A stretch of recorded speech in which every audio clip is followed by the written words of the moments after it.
رحیم السلام علیکم۔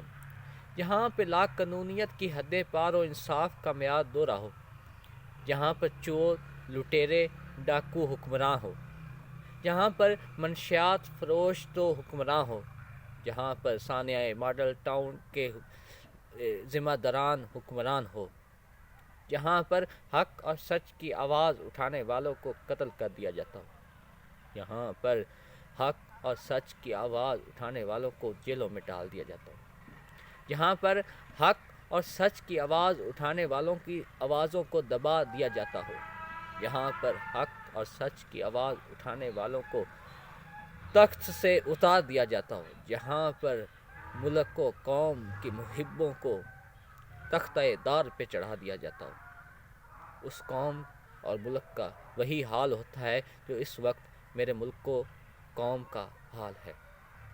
جی ہاں ناظرین، آپ نے دیکھا کہ جب بلاول بھٹو نے اسلامی صدارتی نظام کی بات ہونے پر یہ کہا کہ اگر اسلامی صدارتی نظام قائم کیا گیا تو ملک کے ٹکڑے ٹکڑے ہو جائیں گے، لیکن تب اس پر کسی نے ہاتھ نہ ڈالا، کیونکہ کسی کی جرت نہ تھی کہ اس کے اوپر ہاتھ ڈال سکتا، کیونکہ وہ خاندان 35 سال سے اس ملک پہ حکمرانی کر رہا ہے۔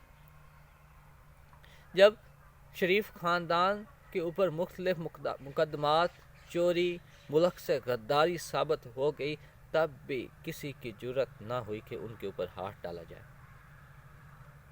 جب صانع ماڈل ٹاؤن ہوا اور پتہ چل گیا کہ اس کے ذمہ داران کون ہیں، لیکن ان پر کوئی ہاتھ نہ ڈالا گیا۔ جب ایک وفاقی وزیر کی گاڑی سے منشیات برآمد ہوئی، لیکن اس پر کوئی ہاتھ نہ ڈال سکا، اور جب ایک نڈر بے باک بہادر صحافی جو اپنے ملک قوم کی خدمت کرنے کے لیے حق اور سچ بتانے کے لیے اٹھا تو اسے راستے سے ہٹا دیا گیا۔ جب ایک شخص آیا اپنی قوم کی خدمت کرنے کے لیے تو اسے تخت سے اتار دیا گیا۔ جب ایک شخص آیا حق اور سچ کی آواز اٹھانے کے لیے تو اس کو قید کر دیا گیا۔ ہاں جی ہاں، فواد چوہدری کو بھی اسی طرح قید کر دیا گیا۔ مختلف مقدمات پہلے بھی کیے گئے چند لوگوں پر، ان کو اغوا بھی کیا گیا، گرفتار کیا گیا، لیکن یہ سلسلہ رک نہ سکا اور یہ فرعونیت کا سلسلہ جاری رہا۔ اب فواد چوہدری کو بھی گرفتار کر لیا گیا ہے۔